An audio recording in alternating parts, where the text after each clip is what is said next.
Yeah, I remember that day vividly.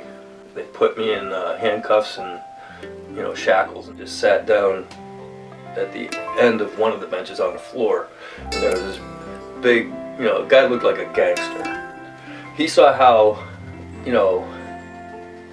how upset I was. He says, "What are you in here for?" And I said, "Trying to get a divorce." The trip to Hawaii was a turning point. I learned to make peace with all that happened.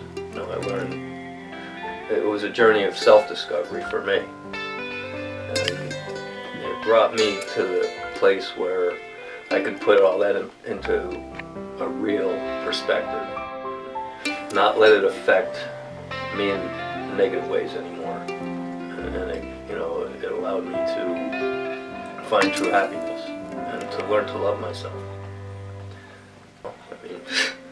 I never in a million years, when I was at rock bottom or even years after that, thought that I'd be able to be in this place.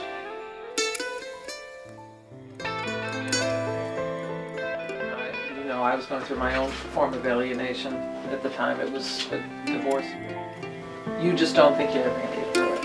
And is that when you're in that war, you can't see anything but the war. And you can't see anything but the battle, and you think that's your life.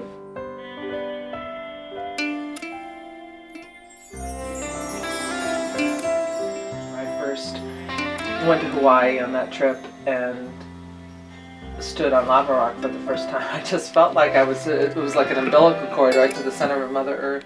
It was the first time I really felt that way, actual deep joy after going through the battle for so long.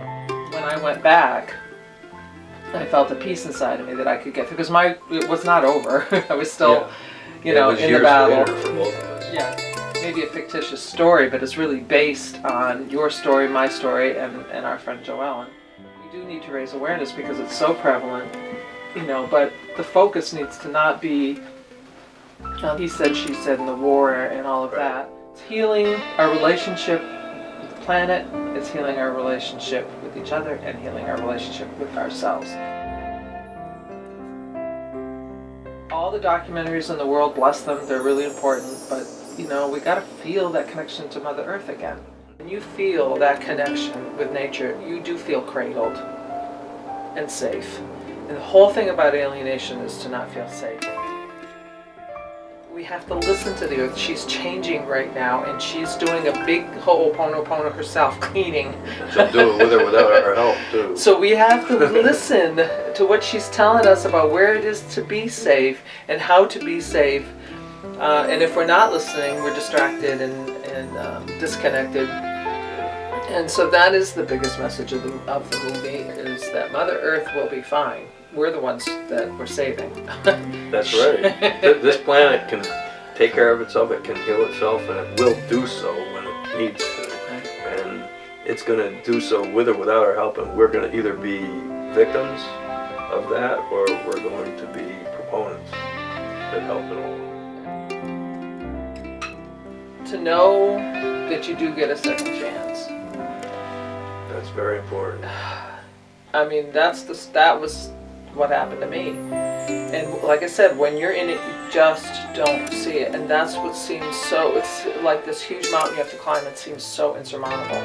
How can I possibly move from this state of pain to finally getting to some peace? And that feels like so distant and removed, like you just can't even imagine it. And you and I, and in this story, we show that is possible.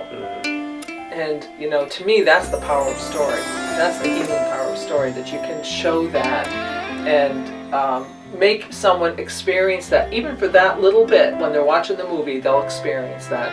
And they can remember that and take it with them on their journey. Right, if this movie even just plants the seed in their thoughts that possibility is out there, that's an option, that's something you can make happen, Right. then you've done your job.